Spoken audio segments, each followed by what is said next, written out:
Hi, my name is Aileen Fowles. I am the Director of Community Outreach here at the Springer Opera House. I started at the Springer Opera House in 1998 as a volunteer, and they really haven't been able to get rid of me since then. Luckily, about 3 years ago, I convinced them to give me a full-time job, and now some of my duties include coordinating and scheduling and training the volunteers that come into the building, but then I also help host events and really just am helpful in any way that I possibly can. But in theater, everyone's kind of like that. On the bottom of our contracts, it has a nice little caveat that says, "and other duties as assigned." So you never really know what's going to happen when you get to work here, but it's always an adventure and it's always a good time. The Springer Opera House was originally built by Francis Joseph Springer and his wife, Emily Gittinger. Francis Joseph moved here from a territory that France and Germany were battling over called Alsace, and he came in the 1800s.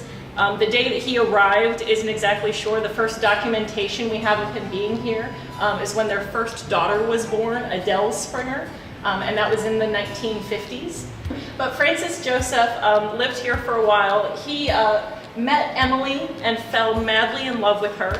And then he went into business with Emily's father, who owned a grocery store that was originally here. When the Springer Opera House was first built in this location, it was built literally on top of an open air, so there were no walls, an open air farmer's market. And the first Springer Opera House was built in 1871 on top of that grocery store, and then the Springers continued to run both businesses because he was always a businessman from the very beginning. Eventually, Francis Joseph Springer passed away, and their daughter, their oldest daughter, Adele, married a very wealthy man, Mr. Theo Foley, and Theo Foley's father was an architect.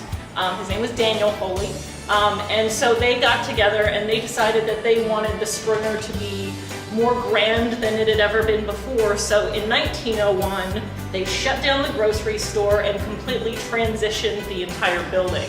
And most of what you see as you walk throughout the Springer is, in essence, what it looked like in 1901. All of the wallpaper is different, and there are all different types throughout the building.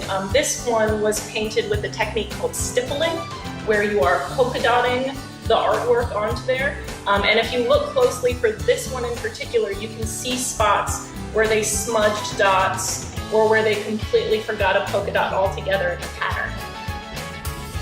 What I really like about it is that this wallpaper, it speaks what the Springer's essence is. From the very beginning, the Springer has been an institute that's been based off of hard work and working by hand and working with love and dedication. So, all of the furniture that is set up throughout the building was built before power tools existed. So if you think about how long it took someone to chop down the trees and plank the wood, sand the wood, carve the wood, it's the same sort of thing that we do nowadays. We still build things from scratch from the very beginning with love and dedication. Luckily nowadays we just have power tools. This case tells the story of one of the Springer's largest renovations. In 1871, we had all of the most famous performers stopping on the Springer stage to perform. In 1901, after we moved, it was still exactly the same thing. All of the most famous actors, ballerinas, dancers, singers were stopping here to perform. But then in 1910, movies were invented. And when movies were invented, people very quickly stopped coming to the theater.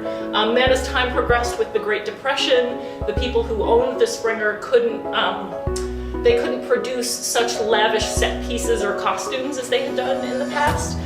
So all of the productions just started going downhill, and people stopped attending the building very quickly. As time progressed, we eventually sold the Springer to a movie theater, and they ran it for some time, but didn't really do a great job at taking care of the building. So the building was falling apart underneath their feet. People used to say when we were a movie theater that you had to take two sticks when you went to the Springer. One stick to hold up your broken seat, because they were all broken, and another stick to shoo away the rats that were crawling around at your feet. The building was a complete wreck. And in the 1960s, something that happened all over America was people decided that they wanted to start building with steel. They wanted tall, metal, shiny buildings. And Columbus was no different. So Columbus started tearing down some gorgeous historic landmarks that were right outside. A beautiful courthouse and a beautiful police station that were 3 stories with spiral staircases and Corinthian columns and gargoyles coming off the top. They tore them down to make the government center across the street. Large, tall, shiny metal building. And we were next on the list.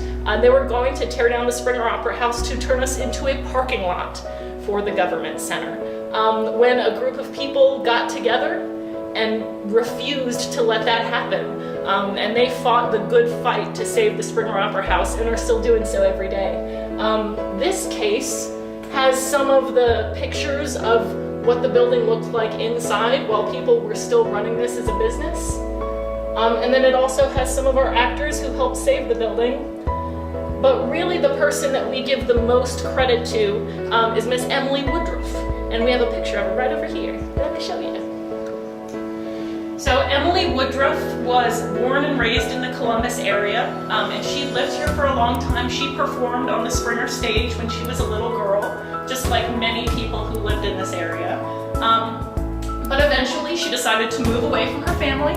She moved off to California, and while she was in California, she started making friends with all sorts of people who were doing great, like progressive things in theater, and she made silent film friends, all sorts of famous friends out there. And in 1964, when Emily heard that the Springer was going to be torn down, she was the first person back in town and did everything that she possibly could to save the building. She paid off the city, and then got literally the entire city of Columbus involved in helping her. So the Springer has always had a lot of the support of the community, and we are lucky that we still do today. We, in fact, were just voted by Columbus to win a $100,000 grant to help fix our broken roof. We have a horrible roof leak that's happening in the building, you know, because it is a historic building, it's very old. And all of our shingles are about 20 years old right now.